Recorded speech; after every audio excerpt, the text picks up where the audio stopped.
Hello guys, welcome back on your own stars academy.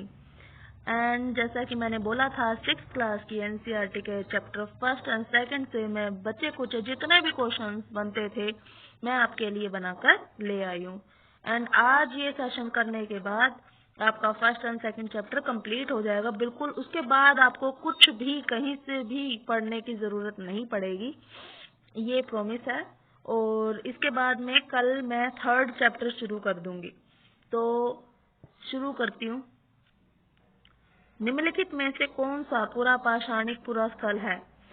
Your option is Kurnool, Bhimbetka, Koldihwa. Which of the following is palaeolithic archaeological site? तो guys इसका answer होगा Kurnool and Bhimbetka. ये दोनों पूरा पाषाणिक मतलब पैलियोलिथिक आर्कियोलॉजिकल साइट्स है। ओके, कुरनूल से हमें राख के एविडेंस मिले थे। राख मीन्स एशिज, एशिज के एविडेंस मिले थे। ओके, एंड भीमबेटका से हमें रॉक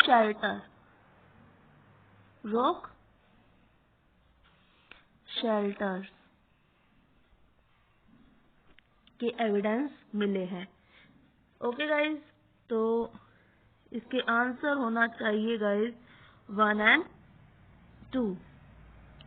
ये गाइज ये जो कोल्डी हवा है, ये नियोलिथिक पीरियड का है। ओके, और यहाँ से मैंने कल आपको बता दिया था कि यहाँ से हमें राइस के एविडेंस मिले थे। जो ये कोल्डी हवा है ये कहाँ पे है? यूपी में है। ओके, बट गाइज अगर आपको मैं एक और इम्पोर्टेंट बात बता दूं, अगर आपका क्वेश्चन ऐसे आता है कि राइस का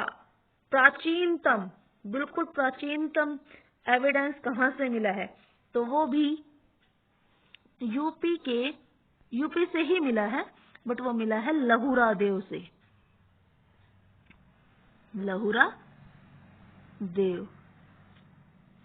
ओके गाइस, यहाँ से भी हमें चावल के एविडेंस मिले। अगर क्वेश्चन में बोले कि चावल के प्राचीनतम ओल्डेस्ट एविडेंस कहाँ से मिले, तो अगर ऑप्शन में लहुरा देव है तो आप इसको टिक करोगे।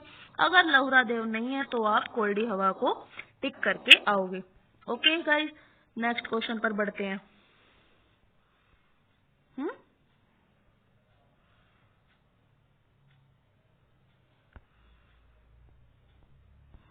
ये रहा हमारा क्वेश्चन नंबर 2। ओके गाइस, ये थोड़ा छोटा हो गया। अब करते हैं गत्रवास। ये गाइस ये थोड़ा गलत हो गया है, गर्तवास है ये। गर्तवास क्या होता है? पिट हाउसेस। गर्तवास के संबंध में क्या सत्य नहीं है। हमें इस पर ऐसे क्वेश्चनों पर बहुत फोकस करना पड़ेगा गाइस। आपको पता है सीटेट में ये थ्योरेटिकल क्वेश्चंस बहुत ज्यादा आते हैं। ये ऑप्शंस वाले ऐसे क्वेश्चन और बहुत ज्यादा आते हैं जिसमें तथ्य वाली बातें ज्यादा होती है। तो गर्तवास से तात्पर्य था गड्ढे के नीचे बनाया गया आवास। तो ये हमारा बिल्कुल सही बात है। और गर्तवास का एविडेंस हमें भीमबेटका से मिलता है गाइस, ये बात बिल्कुल गलत है। जैसा कि मैंने आपको कल बताया था कि भीमबेटका से नहीं, हमें इसके एविडेंस कहाँ से मिलते हैं गाइस? कश्मीर से। ओके, कश्मीर से हमें पिट हाउसेस के एविडेंस मिलते हैं। तो इसका आपका फर्स्ट ऑप्शन बिल्कुल करेक्ट हो जाएगा। हम नेक्स्ट क्वेश्चन पर बढ़ते हैं।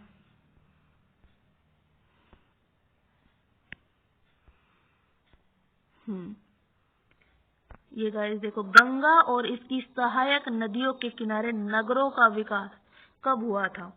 गंगा और इसकी सहायक नदियां जैसे कि सोन नदी हो गई। तो मैंने आपको कल क्या बताया था? आपका ऑप्शन हो जाएगा 2500 वर्ष पूर्व, गंगा एंड इट्स ट्रिब्यूटरी के किनारों पर। तो गाइस ये आपको पता है ना कि 4700 ईयर्स एगो में अगर आपको ये बोल दे कि 47 वर्ष पूर्व या 2700 BC, क्योंकि 6th क्लास में से बताया गया है ना कि 2000 से शुरू हुआ है हमारा प्रेजेंट, तो 2000 इसमें से हम लेस करेंगे तो हमें BC क्या मिलेगा, 2700 मिलेगा। और तब यहाँ पे कहाँ पे मिला था, Sindhu Indus valley civilisation, Sindhu सभ्यता की सिंधु नदियों के आसपास में नगरीकरण हुआ था।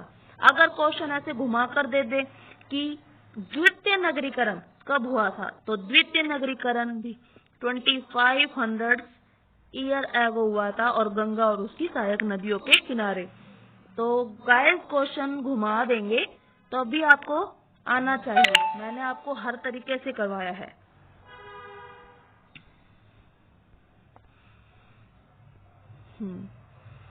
अभिलेखों में ही गाइस थोड़ा गलत लिखा गया, टाइपिंग में थोड़ा गलत कर दिया। अभिलेखों में सम्मिलित होते थे, तो गाइस अभिलेखों में क्या सम्मिलित होते थे, राजाओं के आदेश होते थे, राजा द्वारा की गई विजयों का वर्णन, महत्वपूर्ण स्त्री पुरुषों द्वारा करवाए गए कार्य। इंस्क्रिप्शन, ये देखो इंग्लिश में बिल्कुल सही है। Inscription includes the order of the Kings, mention of the victories made by, ये मेड बाय किंग, ये यहाँ नहीं आएगा, एंड ये यहाँ नहीं आएगा, and work done by important man and women, ये भी आएंगे।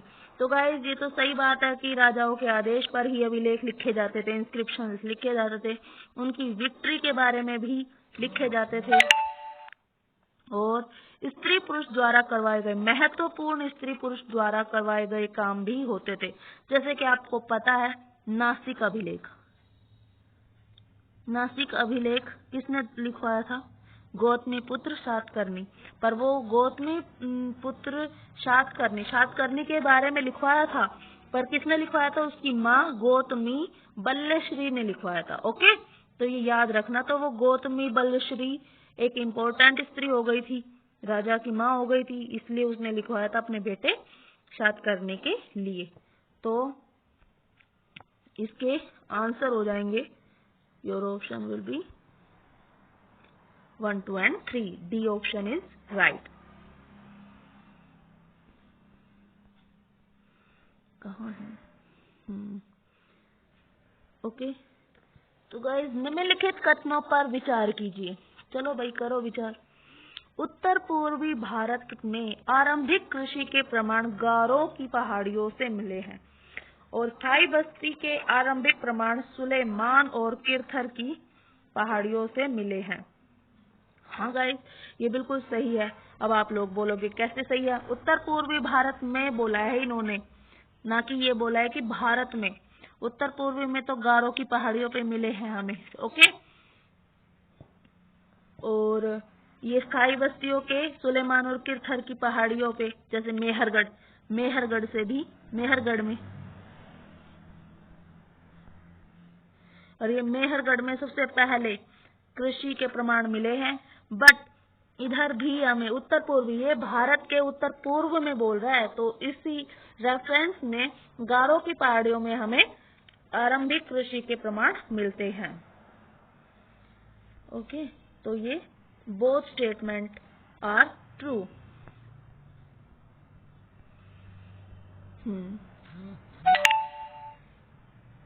देखो, निम्नलिखित में से किस स्थान से काष्ठास्म के प्रमाण मिलते हैं? काष्ठास्म के प्रमाण। अब गाइस देखो, काष्ठास्म क्या होती है? काष्ठास्म होती है वुडन फॉसिल, वुड से, लकड़ी से।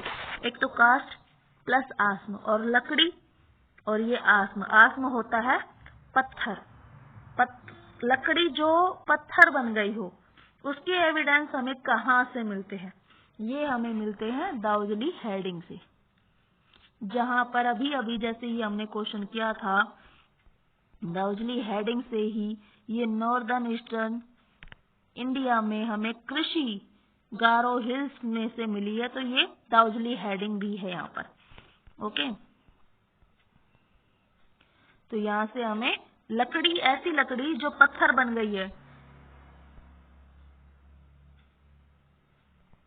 ये क्या हो रहा है, ऐसी लकड़ी जो पत्थर बन गई है, वहां से हमें इसके एविडेंस मिलते हैं दाउजली हेडिंग से। ओके गाइस, गलत हो रहा है ये, चलते हैं। और एक बात और ध्यान रखना गाइस, ये यहाँ पे बता देती हूँ कि ये दाउजली हेडिंग से, दाउजली हेडिंग में ही हमें एक तो ये खरल, जैसे पहले ये जिसमें हम, ये जैसे अभी के लिए बता देती हूँ, ये जैसे कि अभी तो तुम बोलते हो जिसमें आप वो बनाते हो ना, ये ओखली और मूसल होता है, जिसमें आप अब अदरक कूटते हो, वो उस टाइप का खरल होता था, वो भी मिलते हैं दाउजली हेडिंग से। और एक और मेन चीज याद रखना यहाँ से, जेडाइट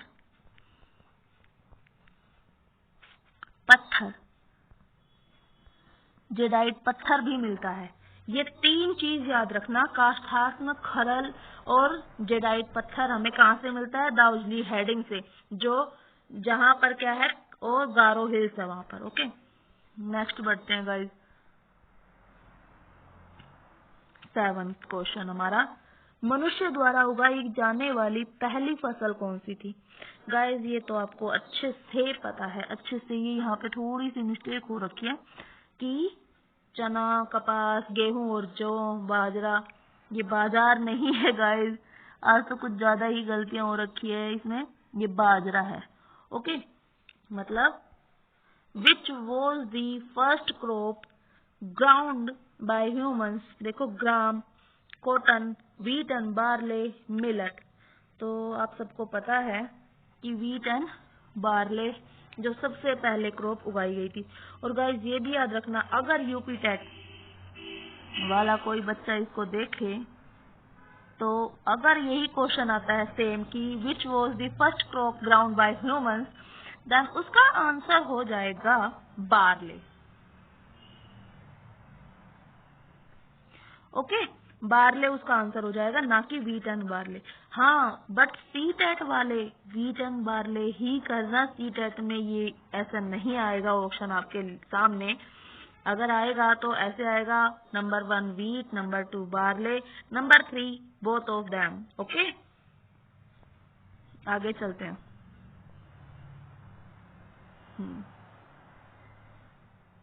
देखते हैं, सिंधु को इंडोज अथवा हिंदोज नाम दिया गया था, किसने दिया था। देखो, केवल ईरानी लोगों द्वारा, केवल यूनानी लोगों द्वारा, यूनानी एवं ईरानियों द्वारा, यूनानी, ईरानी, अरबों द्वारा। तो देखते हैं, इंडस वॉज नेम्ड इंडोज और Hindos only by Iranis, Greeks by the Greeks and by the Iranis, by the Greek, Iranis and Arabs. So guys, your answer will be C. Your C option is absolutely right. Okay, Greek और ईरानियों ने हमें क्या बोला था, हमें बोला था indoors और हिंदोज। मैंने आपको बताया था कि सिंधु नदी के इधर वाले पार्ट को, उत्तर वाले नहीं, सिंधु नदी के पूर्व वाले भाग को उन्होंने क्या बोला था, भारत, और पश्चिम वाले भाग को उन्होंने बोला था इंडोज, हिंदोज, ऐसे बोला था, क्योंकि सह को वो ई बोलते थे और ईरानी सह को है बोलते थे, इसी वजह से ये याद रखना। हाँ, अब ये देखते, आखेटक समुदाय के संग्राहक लोगों की खानाबदोशी का क्या कारण था।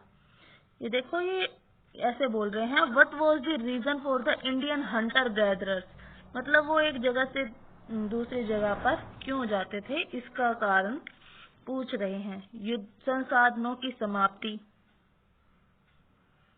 जानवरों के शिकार हेतु विचरण, जल स्रोतों की तलाश। हाँ, तो गाइस इसके बारे में सोचना। मैंने आपको ये बताया था जब हम चैप्टर पढ़ रहे थे कि संसाधनों की समाप्ति भी जानवरों के शिकार हेतु, वो जानवरों जब जहाँ पे वो एक बार शिकार करते थे और वहाँ के जानवर खत्म हो जाते थे तो वो उनके लिए भी दूसरी जगह पर जाते थे।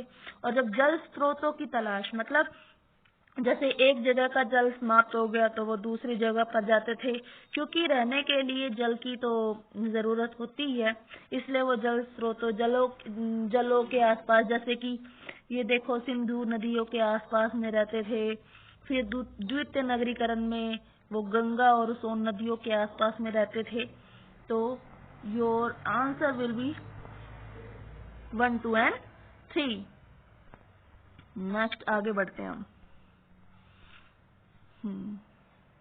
ये देखिए, निम्नलिखित में से कौन सी विशेषता मध्य पाषाण काल से नहीं जुड़ी है?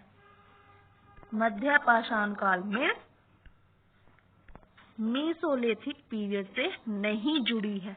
ओके, नोट को फोकस करना।